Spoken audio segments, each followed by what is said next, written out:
Alright everybody, welcome back to the channel. Thank you very much for tuning in again. Today we are going to be talking about a deck that is kind of something different. It's not the usual, it's not the ordinary that you get, it's not a Wong deck, it's not a Sandman deck. It's a deck that actually can make you win a lot of cubes in this game. In Marvel Snap, you can get actually a lot of cubes, because I just did it myself. I ranked from 50 to 57 with that deck. It's not the Sandman deck actually, it's the deck 16. I haven't given it a name yet, but it's a pretty good deck because and you kind of finally also use a card that I really enjoy, and I really wanted to make that deck work, and that is the Hazmat card. I wanted to make that card work because for some strange reason I just really like this deck. It has quite a few interesting cards in there. We have Mary in it, we have Sera in it, we have Enchantress and Shang-Chi for some control.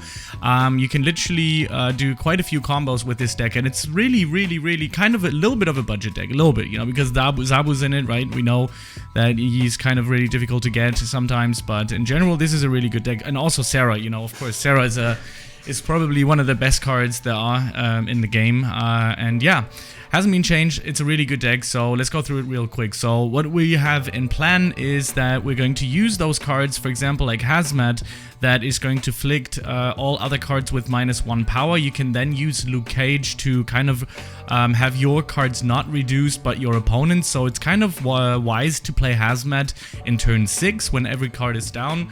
You can play Luke Cage before that, that's fine. In turn 6 you can literally play Hazmat, you can play Nova, destroy Nova with Killmonger, and in turn 5 you should already have Sera in it. So these cards like Nova, for example, is going to be free. Hazmat is only going to cost you 1 point. Killmonger is going to cost you 2. And Typhoid Mary is going to cost you 3. So you can literally have something on the board that is absolutely destructible because it's so good. You're going to literally take down one of every card of your opponent. You're then going to use Killmonger on Nova, which is going to buff all of your other cards +1, and then you can even drop Mary on it, which is also a 3/10 basically, which is an insane card, by the way, right? If you play Sera, it's going to be a 3/10. Of course, if you do not draw into Luke Cage or anything, you can still use Mary with Enchantress, as far as I believe, because it is ongoing. But you also have Enchantress in there in case somebody's going to do something like it's a strong counter for anything ongoing, basically, because Wong, for example, is ongoing. You can counter Wong with that. You can counter you can counter Zabu, perhaps. You can also go for, Blue Marvel and all of the Khazar decks and everything. You can counter so many things with Enchantress, it's unreal. Also, for another more control, we have Shang-Chi in there in case somebody's gonna drop in, an Infinite in turn 6, or just drop something that we can counter Shang-Chi with, because Shang-Chi is going to destroy literally every card on this location that has above 9+ power. So that is really insane as well, because there's many decks out there right now that are trying to build on buffing up characters, for example Deadpool and so many other cards. So Shang-Chi is still one of the best and strongest cards there are in the game, at least to my knowledge. Shang-Chi is just really strong, and it's so annoying as well if you've built something, for example, as well with Mary example, I have like a +11 on it, then if I destroy Nova in turn 6, it's just really strong. And of course you're going to try to start building a strong early turn as well. You can throw in Lizard, you can throw in Maximus. The good thing about the ongoing effect, you can literally take that ongoing effect away with Enchantress as well. So if you want to play Enchantress in some lane, it's also maybe wise to play Lizard in the same lane, just to get the ongoing effect of -3 power if your opponent has 4 cards here, just to take that away. That's really good. And yeah, you can just put on a lot of power onto the board while also debuffing your opponent, and you're gonna take literally some power here, like minus powers away. So it's a really strong deck. You can copy it down the way it is. You can make some changes if you don't have specific cards, but there's some core cards I would say that are really important. I think Sera is very important. I think Hazmat and Luke Cage are very important. Everything else is sort of, you can exchange these things. So if you don't have Maximus, you can still go for something else. If you don't have, I don't know, Nova, you can do something else that buffs you. There are some possibilities that you can do to change up this deck and make it work. But this worked for me. We're gonna go into some games right now, and then we're gonna see how to play it, how I play it. You know, I'm not the biggest pro in the game, but I certainly know how to play this deck because I've gone from 50 to 57. I just hope that it's gonna continue. I might lose a few games. You know, sometimes I record them, sometimes I don't, because this is just a deck showcase. You're gonna lose with every single deck. You know, it's not like you're gonna win every single game all the time. This is a RNG luck-based card game, right? So you do lose a lot, but you also win a lot if you play right. So let's get right to it. Thank you very much for watching, and I'll see you in the next few games. See ya. Let's get into it. I do have my tea here. This is the first game of the day. And we're gonna play against Sauron. Alright, so we're gonna start off. I guess it's gonna be... Oh, no. It's gonna be, you know, it's very controlling right now, so I'm gonna go with Zabu, just in hope that I'm gonna get some 4-cost cards that are gonna be dropped down for something. Of course, we have Kamatage. I don't... Oh, wait. Oh, that's actually pretty good. So, wait, that was stupid. I didn't mean to do that. Yeah, let's go on to Sokovia. The good thing is with Hood, he's gonna drop another Hood that is gonna be like 1/6, and I do have Killmonger, so that means... Oh, no. I do have Killmonger, that means that I can actually do, you know, take care... Like, clean his entire board right now, so that's the good part about having Killmonger in there. Of course, I like to go with Luke Cage here as well, because if we're gonna draw into Hazmat, we can literally already do some damage in the later round. There you go.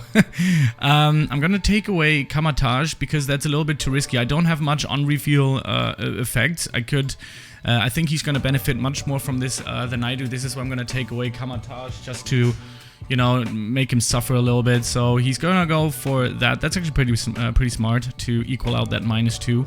Gonna take out Scarlet Witch, and it's gonna do that. Cards here with what? Let me see that. Highest power, half that power is doubled.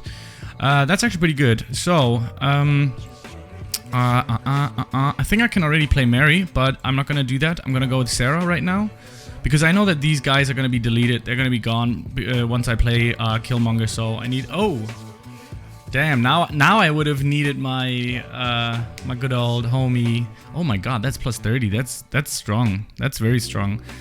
So what are we gonna do now? I want to win multiple lanes, so I'm gonna go with that. Oh, wait, let me think. This is the final turn. I think this is actually pretty good. So he's actually even gonna draw cards as well. So I'm gonna be on 14 here. These guys are gonna be gone. I'm not gonna snap though, because I'm not 100% sure.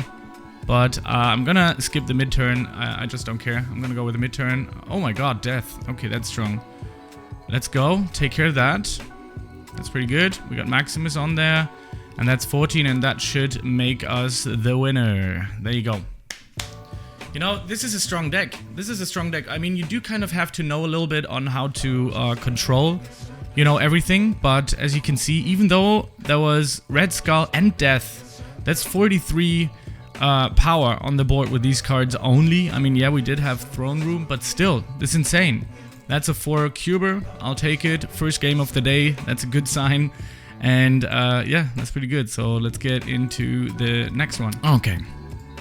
And we got Sera. That's pretty good. We do have Nova. That's also very nice. I'm gonna save Nova for mid to late game. Probably for late game because it's gonna be free. I have to see if I can draw into Killmonger. But in general, this deck is fun to play, man. This deck is really fun to play. So this card's with the highest power is gonna get something. Card that's gonna... Okay, so I'm gonna go into Zabu, which means Enchantress is gonna be cheaper. So that's pretty good, and he's gonna get some points here as well. That's quite nice. I do need Luke Cage. Cards that cost 6 can be played here. I don't have cards that cost 6, right? So I'm just gonna go with that. Or I'm gonna equal out. Cards that cost 1 can't be played here. That's fine. That's good. So I have to keep that in mind. I can only play Nova onto the left location. Okay, so he's got my Nova. That's not too good. Do we have anything I could tilt? No, that I would tilt myself with that, so I'm gonna go with that, I guess. Still not the best play. Don't have much choice here. Have to rethink a little bit. So that's Gamma Lab after turn 3. Okay, so made it even more useless. Oh, we got Ronin on the board, man. Nice. Shang-Chi is in the building. So that is good. Now, what I need is Luke Cage or Killmonger, which is going to hopefully help me out here just a little bit. Oh wait, Nova is oh, it's actually not going down to 0. I always thought you can get it to 0 then. Okay, so he's only gonna have 4 power on the board with Shang-Chi. I'm gonna go Typhoid Mary on this one, and I'm also gonna tilt his Ant-Man with Enchantress. I know I'm going to tilt Zabu as well, but it is the last turn, so it doesn't really matter. I think we should win this. Let's see what he's gonna be putting on. Arnhem Zula, he's gonna... Oh, Jubes is gonna go away. Jubes gonna go here. That's terrible for Jubes. And that's pretty good. He's gonna put a card on there, Iron Man. That's fine. I don't mind losing that because I didn't want it to win this location anyways. So, why is Shang-Chi not working? What did I do? Did I do something wrong? Why is Shang-Chi not working? I can't see why. Oh, wait. Because Ronin now is on 7. Right, that makes sense. Because he has less cards in it because Jubes got copied. So basically he destroyed himself with that. But that's fine, you know. Either way we would have won. You know, we would have won. Otherwise, if he would have had like much more than 7, I could have destroyed it with Shang-Chi. And on the left side, of course, you see kind of really destroyed himself with Jubilee. He was kind of hoping for some other Hail Mary or something, I guess, but I was only focusing on these 2 locations anyways, and as you can see, there's another win in the pocket. Of course, Sera is a huge help in this deck. Same goes for Zabu. It's just really, really strong deck. It's a really strong... I don't know, it's not necessarily a 100% full control deck, but it is a good deck. You know, it's a really good deck, and it has some really interesting winning features in it. You should definitely check it out. This is one of the best decks that you can play if you're in mid-game, like I am, you know. This is one of the better and good decks that you can play. So, yeah, make sure to thumbs this video up, give it a like, tell me what you think about that deck, and I will surely reply to you in the comment section below. Thank you very much for watching, and I'll see you on the next one. Peace out.